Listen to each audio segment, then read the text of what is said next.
dia, pessoal. Bom dia. Que gostoso estar aqui de volta com todo mundo. Gente, queria começar então esse webinar apresentando para vocês o nosso novo site. Não deixem de entrar, ele está muito bom, ele está trilingüe, português, inglês e espanhol. Podem compartilhar com as pessoas de fora também. Tem todas as nossas informações ali, tem quem é o comitê, o que é o Brasil Talks, quem são os nossos patrocinadores, todos os nossos webinars desde o primeiro. Tem o nosso canal de Spotify, dos podcasts também, que leva você para todos os podcasts, que, aliás, estão riquíssimos de conteúdo, porque temos também toda a informação do Latam Talks. Então, tem toda a parte sobre a América Latina, assim como tem a parte sobre o Brasil. Não deixem de entrar lá, porque está super, super rico de conteúdo, que é o objetivo principal do Brasil Talks, né? Então, vamos lá, vamos continuar aqui, Ruge. Como sempre, gosto de agradecer o comitê, que está todo aí, que trabalha comigo, que não deixa a gente não deixa a gente cair no marasmo. Elas estão sempre me cutucando, o Doug também está sempre falando, vamos fazer, vamos isso, vamos aquilo, para fazer as coisas diferentes, e aguardem, porque temos novidades para o webinar de agosto. Quero ver todo mundo lá em agosto, hein? Próximo, nossos patrocinadores. Como sempre, a gente não poderia estar aqui se a gente não tivesse o suporte de todos os nossos patrocinadores que estão aí na tela. Agradeço de coração e posso dizer também, assim, mais de coração ainda aqui, que além de serem nossos patrocinadores, são nossos amigos, porque o que eles torceram e o que eles fizeram pela Van para ajudar nesse momento difícil dela, não é para qualquer patrocinador fazer. Então, gente, coraçãozinho para vocês, coração para todos esses patrocinadores que estão com a gente. E agora, então, vamos lá, vamos começar aqui. Vou chamar a Silvia para dar a primeira super dica de livro. Bom dia, pessoal. Muito bom estar de volta, reencontrar vocês aqui. Então, a nossa dica de hoje tem super a ver com o nosso tema. É um livro que, pessoalmente, eu adorei ler. Uma história sobre os povos árabes. Foi o primeiro livro que eu li para conhecer mais sobre o Oriente Médio e Magrebe, lá no início do curso de Relações Internacionais. E, apesar de ser um livro muito denso do ponto de vista de linha histórica, ele traz de uma maneira muito tranquila e dinâmica a história desses povos e nos ajuda a entender um pouco mais, não só sobre a geopolítica, mas sobre as consequências culturais que a gente vai conhecer um pouco mais hoje. É isso, não percam. Obrigada, Silvia. E agora o nosso super voluntário também já trouxe uma sugestão aqui. Então vamos lá, Ruge, com você. Bom dia. Eu não podia ficar fora do mundo da arte, então eu trouxe essa dica hiper legal, que é esse livro, A Caligrafia Árabe, que ele tem como base toda a escrita árabe e a arte árabe. Como a gente sabe, a arte árabe é baseada na sua escrita, e a autora faz isso trazendo um pouco da história e da formação de todo mundo árabe, tá? Então, passando não só pela religião, mas também por toda a parte geográfica. E isso é muito interessante, todas as interações que a cultura árabe tem em relação aos povos circundários ali, e toda a parte de geopolítica. Então, é muito interessante, é um livro que deve ter ali cerca de 200 páginas, mas é uma delícia de ler, eu mesmo já li 2 vezes, e falo que é um livro lindo, tá? É um livro lindo até pela parte artística desse mundo, e eu falo que, olha, é uma das culturas mais interessantes para essa questão artística, tá? Vale muito a pena. Martins Fontes, gente, tem em todo lugar, vocês vão achar. Tá ótimo, Ruge, super obrigada. E vamos lá, então, né, para o tema de hoje. Aninha, chamo você para fazer a mediação em nome do Brasil Talks, e aí você também já pode chamar o nosso convidado. Over to you. Obrigada, Paty, obrigada, Ruge, Silvia. É um prazer estar aqui com vocês. Primeiro, bom dia, né, para todo mundo que está nos assistindo aqui no nosso webinar. É um prazer estar dividindo o webinar hoje com o Andrew, que é uma autoridade aqui no assunto de Oriente Médio. E, enfim, chamo o Andrew para ele poder se apresentar e contar para a gente um pouquinho o que despertou o interesse dele em estudar o Oriente Médio. Bom dia a todos e a todas. Muito obrigado pelo convite. É uma honra estar aqui com vocês no Brasil Talks. Foi uma satisfação assistir, aceitar esse convite, entrar em contato com a Ana, entrar em contato com a Silvia, que são pessoas muito, muito bacanas. E, bom, eu não tenho, ao contrário da maioria dos pesquisadores de Oriente Médio, eu estava conversando isso com elas ontem, eu tenho uma ascendência judaica, mas é bem distante, assim. A maioria dos pesquisadores da área entra nessa área por questões familiares mesmo, interesse familiar de se aprofundar. Eu fui uma curiosidade acadêmica natural, que surgiu a partir do segundo ano de história, e eu fui me aprofundando, etc. E faz 22 anos aí que eu estou estudando Oriente Médio. Eu sou graduado em História pela UEL, eu tenho mestrado em História e Política pela Unesp e doutorado em História, Cultura e Poder pela Universidade Federal do Paraná. Além disso, eu sou autor do livro Os Militares e os Ayatollahs, Relações Brasil-Irã 79-85, do livro 40 anos, a República Islâmica do Irã, 40 anos, em parceria com o professor Renato Costa, da Unipampa, e uma coisa à parte, uma outra paixão da minha vida também, que é a América Latina. Eu escrevi o livro Os Colombianos, pela editora Contexto, naquela prestigiosa coleção Povos e Civilizações.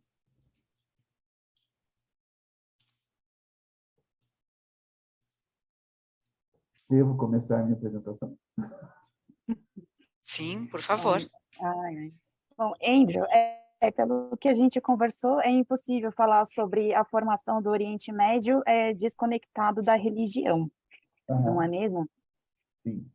Então, a gente vai começar aqui, tá? Eu vou compartilhar a minha tela com vocês. Eu preparei uma apresentação, né, chamada O Mundo Muçulmano em Imagens, que é justamente, né, a ideia é ilustrar isso e falar um pouco sobre essa região de uma forma geral, mas também de uma forma, não de uma forma superficial, e bastante didática, e eu espero que eu possa colaborar com vocês e, evidentemente, eu vou estar à disposição de vocês para eventuais dúvidas, ok? Então, eu começo, né, eu vou fazer um breve histórico do Islã. O Islã é uma religião que ela é considerada uma co-irmã do judaísmo e do cristianismo, porque eles compartilham com judeus e cristãos uma mesma história, né? Então, o Alcorão, ele vai citar Jesus, ele vai citar Maria, existe um capítulo dedicado a Maria, ele vai citar Abraão, Isaac, Jacó, Moisés, etc. Então, ele compartilha tanto o respeito a Jesus Cristo como ao respeito aos profetas do Antigo Testamento. E para a gente explicar essa ligação, a gente vai ter que voltar e falar um pouco de religião mesmo, né? Então, a Bíblia e o Alcorão, eles compartilham várias histórias, e uma delas é a história de Abraão. Então, Abraão, como a gente sabe, tanto no relato bíblico quanto no relato corânico, teve 2 filhos, né? Teve Isaac e Ismael. Isaac, então, é filho de Sara, e ele é tido como o patriarca dos israelitas, e Ismael, que é filho de uma egípcia, ele será o patriarca do povo árabe. Então, consta isso tanto na Bíblia quanto no Corão, que Sara não se dava bem com a mãe de Ismael, e pede para Abraão levar os dois, né, a Agar, que é o nome dela, e o Ismael para fora, para longe. Então, a história de Ismael na Bíblia termina aqui, mas no Alcorão ela continua. Então, no Alcorão existe essa viagem de Abraão acompanhando Agar e Ismael, e aí consta, e aí, pessoal, é questão de crença, vai de cada um, tá? Que eles teriam chegado na região onde hoje é a Arábia Saudita, e que ali eles teriam construído o primeiro templo monoteísta, tá? E aí o que vai acontecer? Então eles constroem esse templo, Agar e Ismael se estabelecem ali, e ali vai ser o marco zero da cidade, da cidade de Meca, na Arábia Saudita hoje. Inclusive, muita gente, quando eu falo sobre Meca e quando eu falo sobre a Arábia Saudita, vão falar da famosa Pedra Negra. E muitos se confundem achando que a Pedra Negra é a Caaba. Gente, a Caaba aqui, vocês buscarem aí no Google, vocês vão ver aquele cubo preto, tá? Aquilo ali nada mais é que um cubo que é coberto por um pano preto que é trocado todos os anos. Aquilo lá não é a Pedra Negra. A Pedra Negra ela está incrustada em um dos lados desse cubo, tá? E é um meteoro. Então, diz a tradição islâmica que aonde caiu aquele meteoro era um sinal para onde eles deveriam construir esse pequeno templo.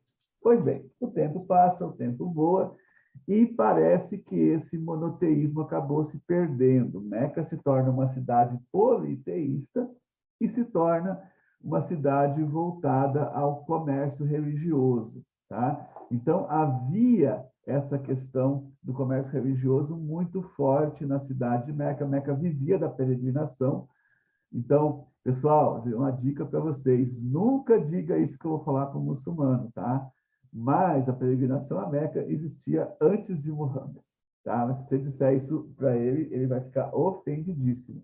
Ele vai dizer que quem criou a peregrinação a Meca foi Muhammad, mas ela já existia antes com um outro sentido, tá? Com o sentido politeísta.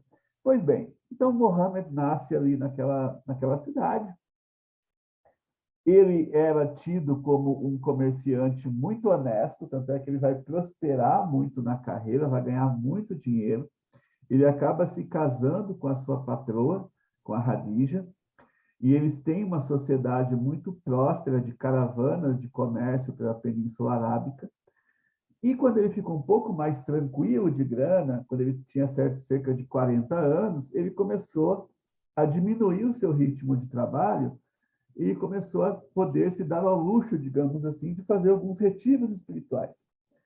E num desses retiros espirituais, num monte chamado Hirá, na Arábia Saudita, ele vai, segundo a tradição islâmica, receber a visita do anjo Gabriel, o mesmo anjo que anunciou a Maria, em que esse anjo vai basicamente dizer a ele que ele seria o profeta dos árabes, né? Que se Deus havia enviado tantos profetas para os israelitas, não seria justo que não houvesse um descendente de Ismael para o povo árabe para ensinar o monoteísmo.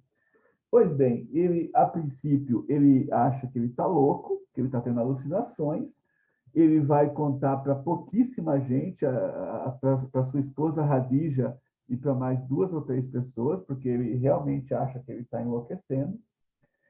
E depois de algum tempo, ele começa essa pregação do monoteísmo. E ele vai encontrar uma tremenda oposição em Meca. Porque essa pregação que dizia que você não precisa pagar para adorar a Deus, que você não precisa comprar as imagens e não sei o quê, aquilo quebrava o comércio local, né?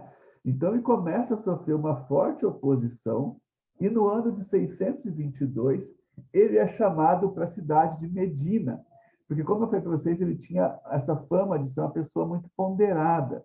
Então, ele vai ser chamado para arbitrar desavenças entre judeus e árabes. Olha só que coisa doida. Desavenças entre judeus e árabes na cidade de Medina. E ele vai se sair muito bem nisso e se torna o governador da cidade de Medina. Então, Medina e Meca eram cidades-estado, tá? Como as cidades gregas da antiguidade. Então, cada cidade era um estado.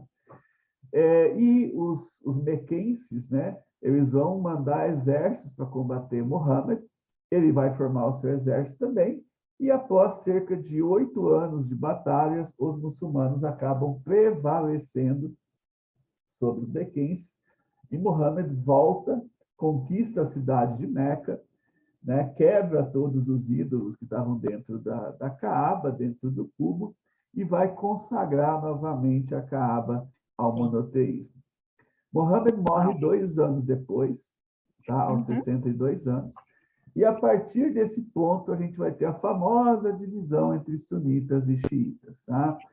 Muhammad não deixou muito claro quem seria o seu sucessor. Eu sei que se eu disser isso para um sunita ou para um xiita, eles vão me bater, mas a verdade é que se tivesse deixado isso tão claro, não haveria essa treta até os dias de hoje, né, pessoal? Então, não deixou tão explícito assim. Então, para uns, deveria ser escolhido o sucessor. Sucessor em árabe significa califa, tá? Deveria ser escolhido o sucessor por aclamação popular. e para outros deveria ser um parente seu, alguém de sangue. E o parente homem mais próximo que ele tinha era seu primo e genro Ali, que era um muçulmano de primeira hora também. Ele foi uma das 3 primeiras pessoas que ficou sabendo que o profeta estava recebendo revelações divinas e tudo aquilo. Pois bem, quem vai acabar predominando, prevalecendo, são esses da aclamação, que vão se chamar sunitas, ou seja, os que seguem a suna. Suna em árabe significa tradição. E a minoria serão considerados os shiat. Shiat significa partidário em árabe. Então, os partidários de Ali, Shiat Ali. Tá? Ali vai conseguir ser apenas o 4º califa. Então, a gente tem, para os sunitas, tá? Abu Bakr, Omar ibn Khattab, Osman ibn Affan e Ali ibn Abu Talib são considerados os 4 califas Rashidun, os califas corretamente guiados, certo? Depois disso, a gente entra numa fase de institucionalização do Islã. O cargo de califa, desculpem, ele vai aos poucos perdendo esse viés religioso e ele vai cada vez mais se tornando, um califa se torna uma espécie de rei, de imperador. E o negócio dele é se expandir e administrar território, cobrar impostos e, enfim, se expandir militarmente.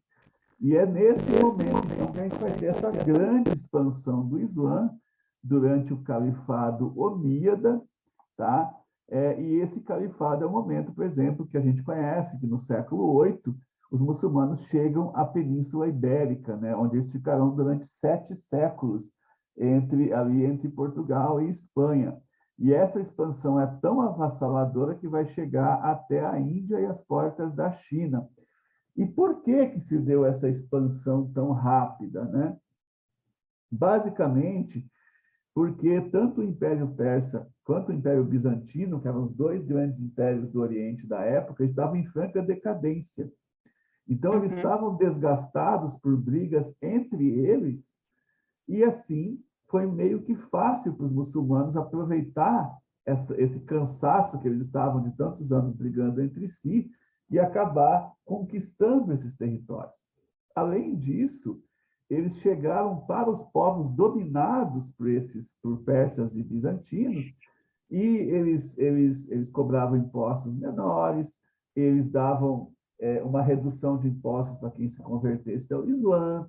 Enfim, havia uma série de mudanças, eles tinham uma tolerância religiosa, assim, em comparação ao que se chamava de tolerância religiosa do século VIII, era uma tolerância religiosa bastante grande, porque na época o comum era você ter que seguir a religião do seu imperador, se você não seguisse, você tinha que ir embora, e ele vai permitir que você seguisse a sua religião, etc. e tal. Pois bem, boa parte também da expansão do Islã vai se dar por meio do comércio. Então, pessoal, quando vocês ouvirem falar, o Islã se expandiu pela espada, isso não faz sentido, porque, afinal de contas, se assim fosse, isso ocorreu lá no século VII, nós estamos no século XXI, então isso já teria acabado há muito tempo. Depois da parte da época da espada, as pessoas teriam voltado às suas religiões originais, né, depois que passasse essa época. Então, não foi. Claro que você vai ter casos, sim, de imposição da religião, mas não foi, ao contrário do que a gente aprendeu na escola, não foi assim, a maioria dos casos. A maioria dos muçulmanos chegam via comércio. Bom, aqui a gente tem uma porcentagem dos muçulmanos no mundo, tá? Então, 23% da população mundial é muçulmana, ou seja, praticamente 1 em cada 4 pessoas no mundo, tá? Desses, 0,6% apenas estão no continente americano, no nosso continente, 6% na Europa, 25% na Ásia e no Pacífico, 30% na África subsaariana e 91% no Oriente Médio e Norte da África, ok? Eu vou falar um pouco mais sobre isso nos slides subsequentes, eu vou aprofundar um pouco mais essa questão. Bom, Geralmente, quando se fala de Islã, uma das primeiras coisas que se fala é sobre a mulher, né? Então, eu vou falar um pouco para vocês sobre a questão da mulher no mundo muçulmano, né? O que acontece, na verdade, é que existe uma grande contradição entre o que prega o Alcorão e a cultura local. Todos esses países são países profundamente patriarcais, e que a cultura patriarcal acaba muitas vezes se sobrepondo, inclusive, aos ditames do Alcorão. Eu vou dar um exemplo para vocês. Eu disse no começo da minha aula que Mohammed se casou com a patroa dele. Quando isso acontece, ele tinha 25 anos e Hadija tinha 40. Tá? Ou seja, existe uma tradição que nada impede um homem, de se casar com uma mulher mais velha. Mas isso é raríssimo no mundo muçulmano, mas raríssimo. Geralmente, os homens querem meninas mais novas. É muito, muito difícil ele se casar com uma... Por quê? Porque existe, dentro da tradição patriarcal, a valorização da pureza, da virgindade, e etc. e tal. Então, o profeta Muhammad, a esposa dele era viúva. Hoje em dia você fala para um muçulmano casar com uma viúva? Não, Deus me livre. Viúva e com filhos? Vou criar filho dos outros? Não, imagina. Então, assim, esse é só um exemplo, tá, pessoal? Mas, na verdade, a questão patriarcal acaba muitas vezes se sobrepondo à questão religiosa. Falando um pouco, então, sobre a questão do véu, né, o mais comum é o hijab. Isso que a gente vai ver na Europa, isso que a gente vai ver em São Paulo, em Foz do Iguaçu, nos Estados Unidos e tal. Então, é o mais básico, assim, você deixa aparente o contorno do rosto e as mãos, certo? É o mais comum. O chador, ele é específico do Irã e ele vai ser imposto. Né? Então, você tem um grande problema no Irã, caso alguém vá para o Irã, vai ter que usar o chador. E causa um grande problema, porque assim, o que a gente vê no Alcorão, mais uma questão, é que o véu seria uma decisão pessoal da mulher.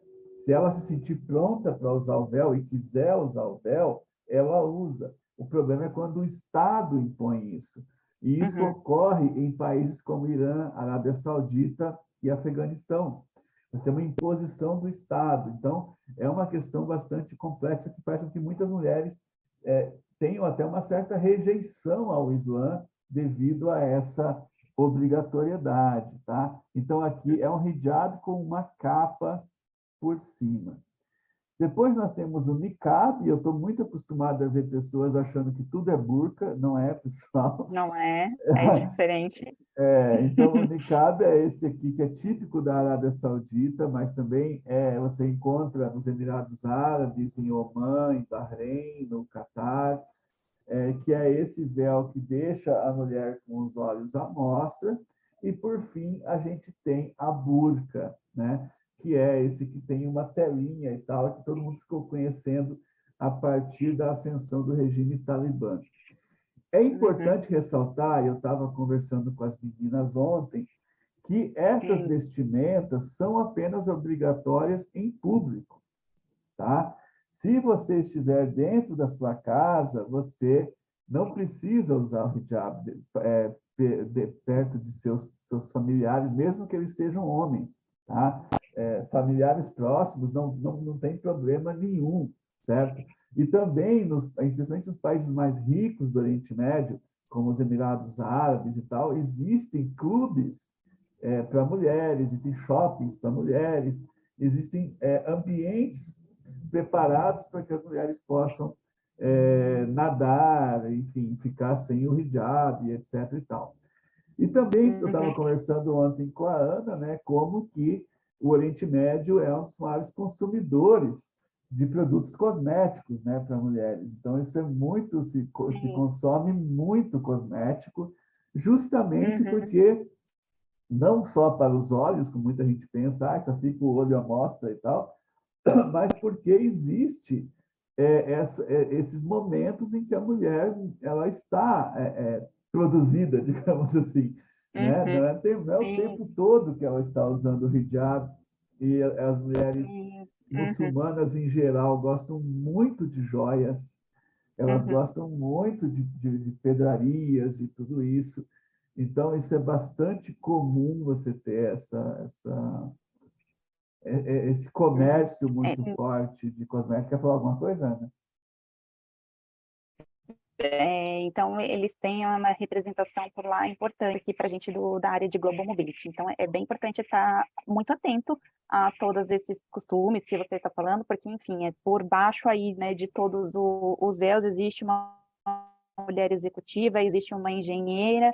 Então, assim, ele traz um pouco de preconceito para a gente quando a gente olha a imagem, mas, assim, não é só um sinal de submissão, tem muitas também que vê como um sinal de proteção, até para ela mesma. Então, assim, a gente são muitos os preconceitos que se geram por causa do mundo islâmico, mas tem muito mais por trás disso, então a gente tem que ter um olhar bem cauteloso com as mulheres muçulmanas, porque tem toda uma história por trás. Uhum. E aqui, então, esse próximo slide, né, ele é um mapa de onde que se usa mais o véu, onde o Estado obriga mais o uso do véu e onde essa questão é mais light, digamos assim, tá? Então, em toda a Europa e quase a África subsaariana, basicamente, tanto faz, né? Não há pressão para o uso ou desuso, né? Aqui, essa mais rosa, véu sobre o rosto, são raros. Então, aqui você vai ter, por exemplo, o Marrocos e a Indonésia e a Malásia, enfim, essa região do Sudeste Asiático. O véu existe, porém limitado. Então, aqui a gente vai ter a Argélia, a gente vai ter Líbia, que são estados onde o véu sempre foi uma decisão pessoal da mulher. Ela pode usar ou não pode usar, né? Na Tunísia, que está rachurado aqui como existe um desestímulo para o uso do véu, mas na época que eu fui para a Tunísia, há muitos anos atrás, 2001, era cada um. Você tinha mulheres que usavam, mulheres que não usavam e estava tudo certo, né? Aqui, essa área mais escura, véu sobre o rosto, são comuns. Então, aqui a gente tem, por exemplo, Sudão, a gente tem Eritreia, Etiópia, Arábia Saudita, Irã. E Arábia Saudita e Irã, o véu sobre o rosto são exigências. Aqui, mais ou menos, né? No Irã, geralmente não se usa o véu sobre o rosto, tá, pessoal? Mas na Arábia Saudita, sim. E aqui o rachurado, que são aquelas ex-repúblicas soviéticas, né? A gente vai ter o Kirguistão, o Tajiquistão, etc. A gente vai ter um estímulo do Estado ao não uso do véu, aí uma herança da época socialista. Bom, aqui então está o Oriente Médio, esse é um mapa. Oi, fala, Ana. Andrew, oi, perdão, não, antes da gente mudar para a localização efetiva do Oriente Médio, a gente tem umas perguntas aqui que eu acho que pertinentes ao que a gente estava falando. Por exemplo, no caso de uma mulher que vai para Dubai, por exemplo, para assumir um cargo de gestão, como é que você tem algum ponto de atenção para essa mulher executiva que está se mudando para lá, e também para as profissionais que precisam usar o véu para na hora de estudar, trabalhar, tudo, principalmente para quem está saindo do Ocidente e está se mudando para lá. Qual é a sua dica nesse caso? Não, a minha dica é a discrição, né? Então, se ela vai para um ambiente corporativo onde o uso do véu não é obrigatório, pelo menos ela tem que se vestir com discrição. Então, assim, decotes não são muito bem vistos, roupa muito curta não é muito bem vista. Então, uma roupa discreta de executiva mesmo, um taillé ali normalzinho, já resolve o problema, né? E se você tiver que usar o véu, você vai estudar num país onde o véu é obrigatório, você vai estudar, sei lá, no Irã, por exemplo, né? Então, sempre tomar cuidado como é que eu vou dizer, quando você estiver dentro do ambiente onde você está trabalhando ou estudando, deixar o véu bem amarradinho, tá? Evitar que homens te vejam sem o véu e tudo isso, porque a verdade é que você já está ali como estrangeira, então você já está ali sob um certo escrutínio, então quanto menos atenção você chamar, melhor, né? Agora, uma coisa que pouca gente sabe, pessoal, é que no Irã está acontecendo um relaxamento muito grande dessa questão do véu já há algum tempo, tá? Então, assim, a minha ex-esposa, ela é cidadã iraniana, então ela me contava que, assim, as mulheres andam com o véu basicamente assim, um pano jogado na cabeça, ali fica quase todo o cabelo à mostra e está tudo certo, sabe? Na verdade, é só quando, sei lá, você passa em frente a uma mesquita e você cobre. Ou você vê que tem um homem religioso de turbante, barba, vindo na sua direção, cobre. Mas o passatempo preferido do iraniano, para quem não sabe, é o piquenique. Eles adoram fazer piquenique. E nesses piqueniques, geralmente, as mulheres tiram o véu ou deixam o véu até no pescoço, assim, só cobrem se algum desconhecido chegar, tá? Então, eles gostam muito de fumar narguile, então eles vão fumar narguile, fazer um lanche ali e tal. E, então, essa questão do véu não é mais como era na época do Ayatollah Khomeini, agora está mais tranquilo, porque, Mais assim, relaxado. sim, porque o Irã é um dos países com a maior população jovem do mundo. Então, jovem sabe como é que é, né? Acho que é melhor você ceder um pouco para o jovem do que você tentar enfrentar o jovem. Então, assim, para deixar o jovem um pouco mais à vontade, eles acabam meio que fazendo vista grossa para muita coisa que era bem linha Claro. dura na época do Ayatollah Khomeini. Perfeito. Então, agora, Andrew, conta para a gente aonde está, de fato, o Oriente Médio, que é o nosso próximo tópico, porque, enfim, ele está misturado na Europa, está na África, está na Ásia ou não está na África, enfim, conta para a Pois, gente aí. pois é. Enfim, existem vários conceitos de Oriente Médio, tá? O que está coloridinho aqui, pessoal, é o Oriente Médio geográfico, o que se chama de Oriente. Por que é Oriente Médio? Porque ele está no meio, né, entre a Europa e a Ásia. Então, ele é o Oriente, mas não é o extremo Oriente, ele é o Oriente Médio, tá? Sim. Então, o Oriente Médio, ele é formado por esses países aqui, Síria, Jordânia, Israel, Líbano, Iraque, Arábia Saudita, Iêmen, Omã, Emirados Árabes, Catar, Bahrein e Kuwait. Eu sempre esqueço do Kuwait. E a Turquia? Não, calma lá, calma lá. Eu vou chegar nessa parte. Aqui a gente tem o Irã, aqui a gente tem o Irã, tá? Mas esse é o Oriente Médio geográfico, tá? Agora, a Turquia, 3% do seu território aqui onde está, né? Aqui a gente tem Istambul e tal, antes desse estreito aqui, fica no continente europeu. Só que 97% da Turquia fica na região do Oriente Médio, mas muitos geopolíticos chamam a Turquia de um país eurasiano. Ele é meio europeu e meio asiático. E meio asiático. E como ele é um país que fala uma língua completamente... Aliás, pessoal, não se esqueçam disso, tá? Nem todo muçulmano é árabe, nem todo árabe é muçulmano, né? Existem árabes cristãos, existem até árabes judeus, certo? E existem muitos muçulmanos que não são árabes. Os turcos não são árabes, os iranianos são persas, os afegãos são uma série de etnias, pashtuns, tadiques, uzbeques, etc., etc. O Turcomenistão é formado por turcos, como o nome diz. A gente tem os paquistaneses, a gente tem os indianos. A gente não costuma falar muito da Índia quando se fala de Islã, mas a Índia é um país tão habitado, é mais de 1 bilhão de habitantes, que falar que 300 milhões são muçulmanos parece pouco, mas 300 milhões é mais do que a população brasileira. 200 milhões e mais 100 só de muçulmanos na Índia, tá? Então, eu gostaria de apresentar... Oi. É bastante coisa. Nossa, 300 milhões é muita gente. Não, pode ser. Quase um quarto dos muçulmanos. E eu gostaria de falar para vocês brevemente que essa região aqui, pessoal, Iraque, Jordânia, Israel, Palestina, ela pertencia ao Império Turco, o Império Turco Otomano, e ela foi colonizada pela Inglaterra durante a Primeira Guerra Mundial. É feito um acordo chamado Acordo Sykes-Picot, e essa região aqui ficou com a Inglaterra e a região onde a Síria e o Líbano ficou com a França.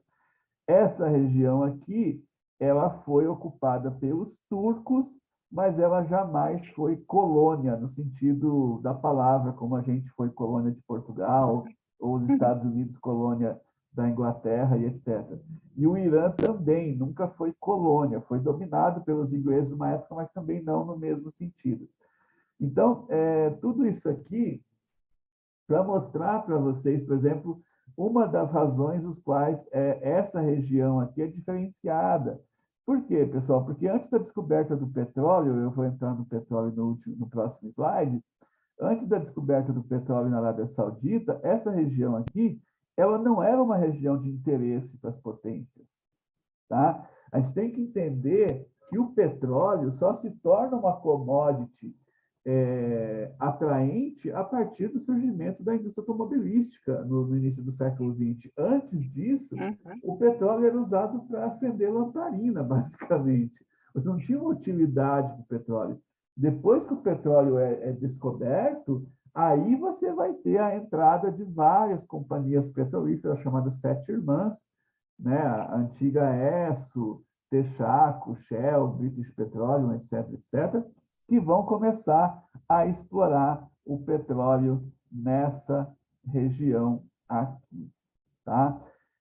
Brevemente também, é importante dizer que quando os ingleses ocuparam aqui a região de Israel e Palestina, os outros países ficaram bastante enciumados, porque né, eles dominaram toda uma região aqui com petróleo e tal, mais Israel e Palestina, e aí, para dar uma desculpinha, eles falaram, não, a gente pegou Israel para trazer o povo judeu de volta para cá após 2000 anos, porque você precisa dar uma justificativa moral, né?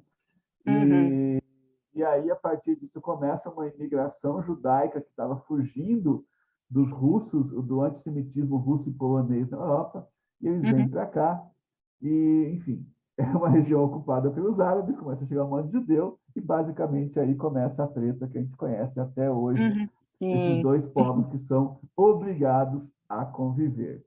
Né? Claro. Bom, aqui chegamos, então, à OPEP, tá? Então, a OPEP, na Organização dos Países Exportadores de Petróleo, ela é fundada no ano de 1960, tá?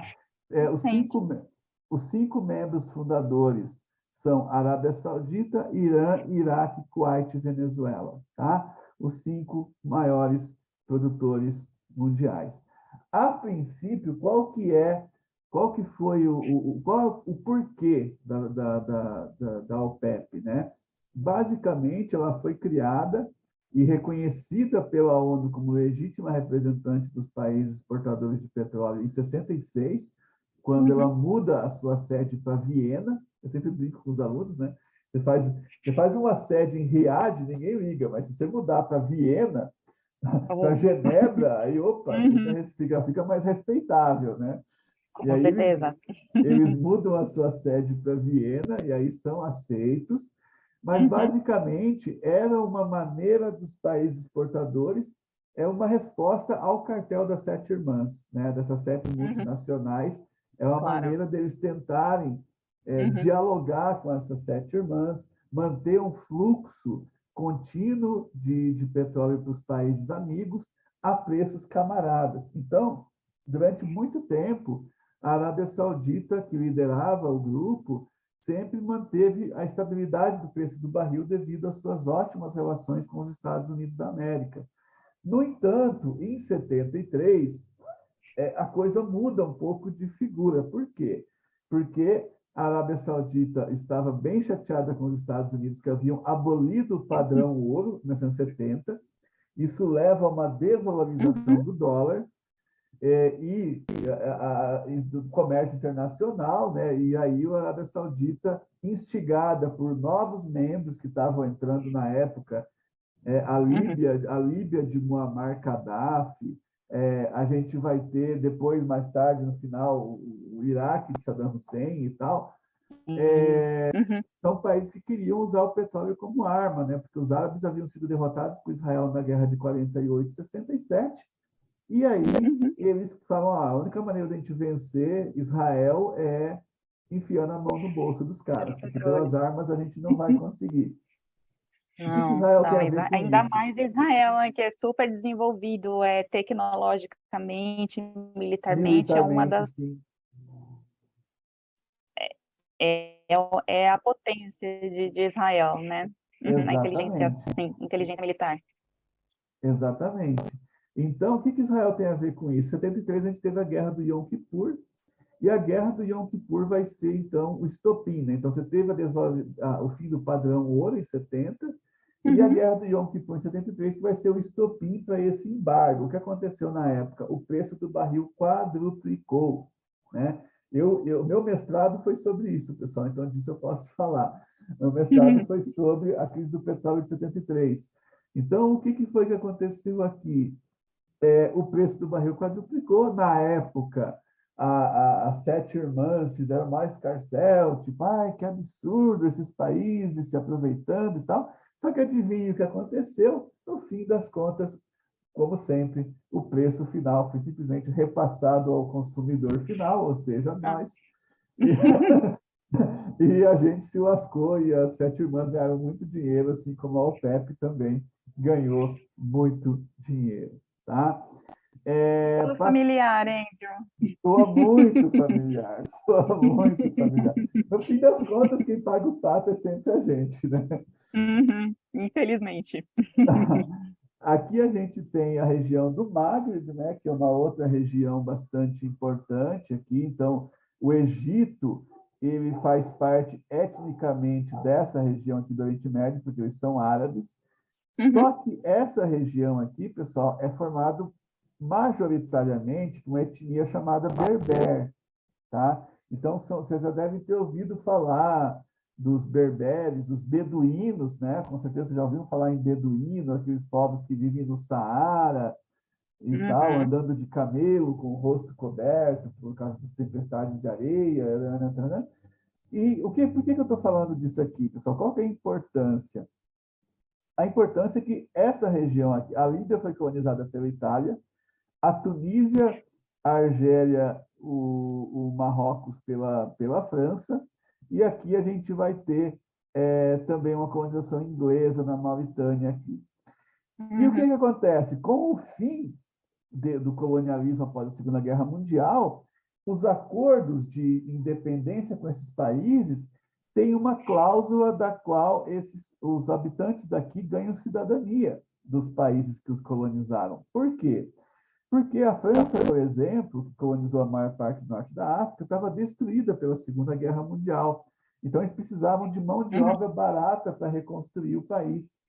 Então, Uhum. eles são chamados como operários, como eles são chamados, tem até uma palavra em inglês para isso, guest workers, trabalhadores convidados, né? Só que, para desgosto dos xenófobos, eles vão e acabam ficando.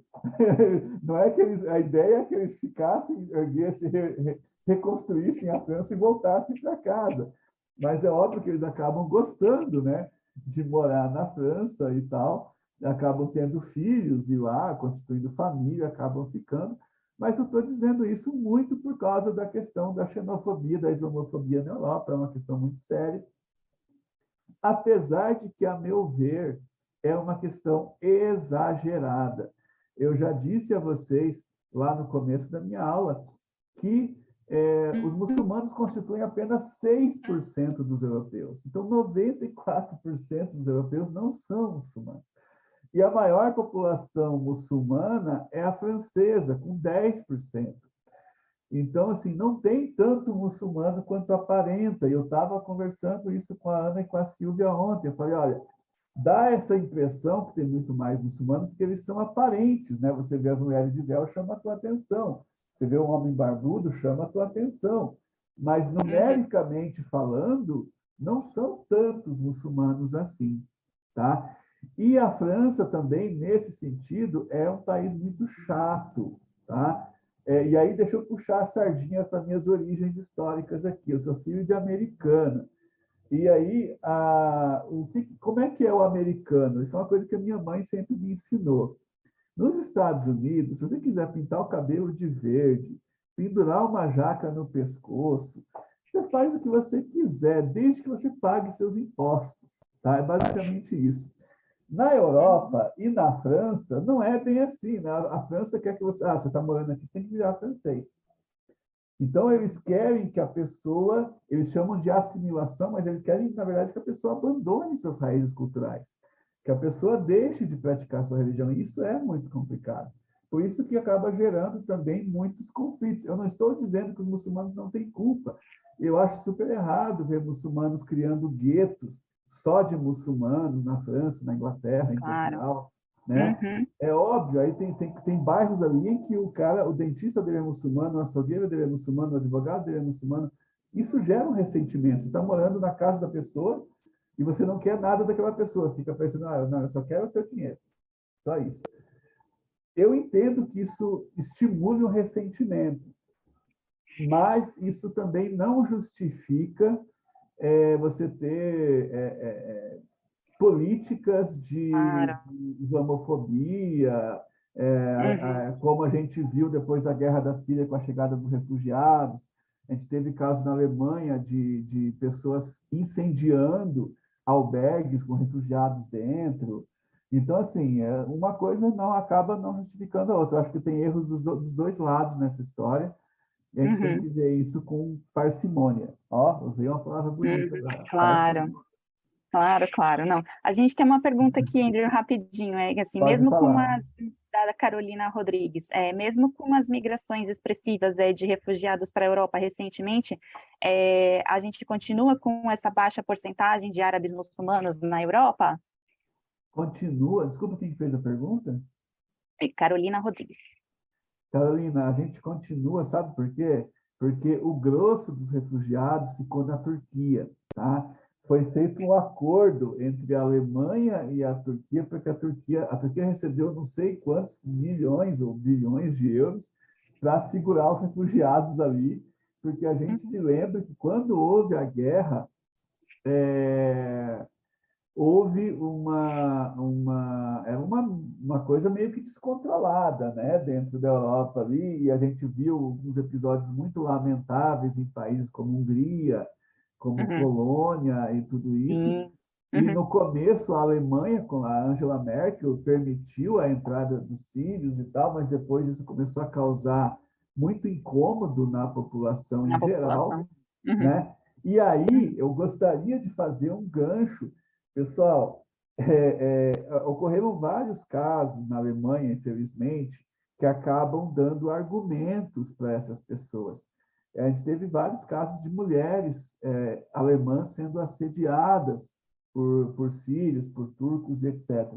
Então, quando eu estou falando que se você for trabalhar no Oriente Médio, vista-se com discrição, é porque esses homens não estão acostumados a ver mulheres, né, com roupa mais Uhum. curta e tal. Então, Sim.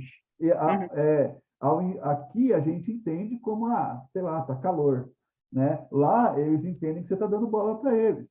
Eles entendem que você está dando um sinal verde para ser assediada. Então, é uma diferença cultural muito grande. Então, assim, como diria o Jaiminho lá do programa do Chaves, para evitar a fadiga, é melhor a gente não ter esse tipo Não, de problema. Ainda mais sempre com sendo certeza. estrangeiro, pessoal, sempre sendo estrangeiro, tomemos os devidos cuidados, tá? Não, claro, claro, com certeza. A gente aqui no Brasil Talks também sempre incentiva, Andrew, a questão do treinamento, a questão de entender a culturalidade da onde você está indo, de você se inserir no seu novo contexto. Então,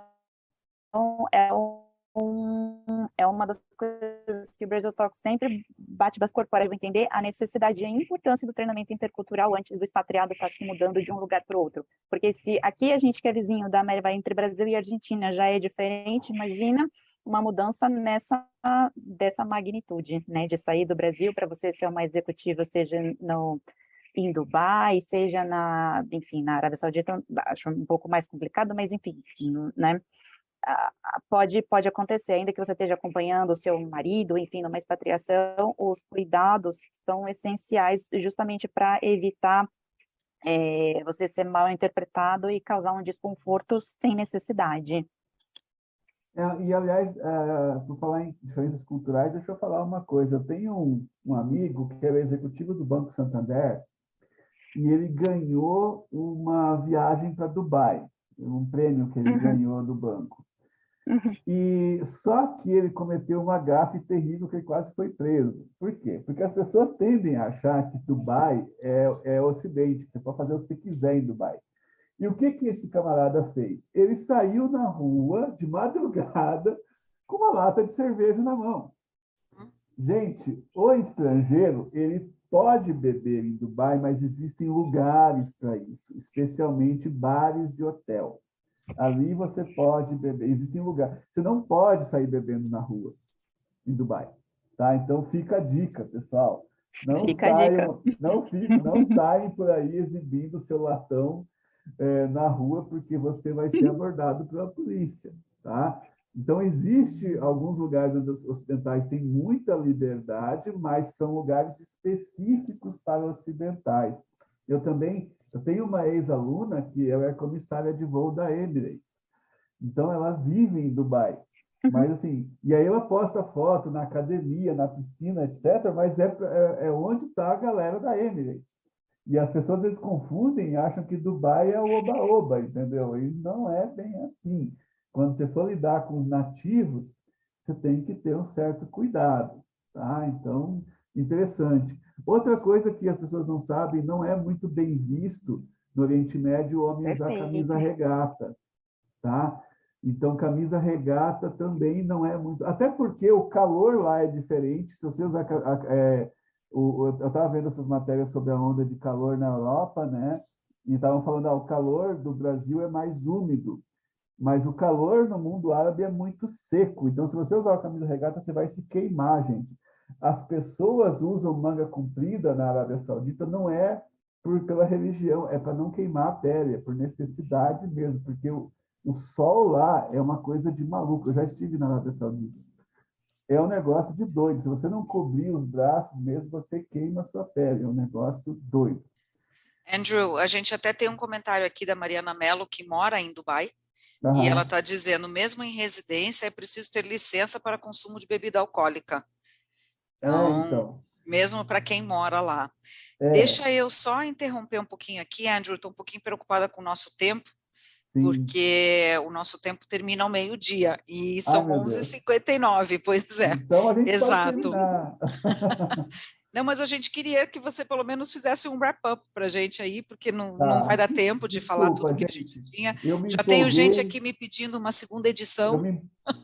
Eu me empolguei, então eu vou terminar com o Brasil, os alimentos halal, que a gente tinha falado ontem. Né? O Brasil é o maior exportador de alimentos halal do mundo.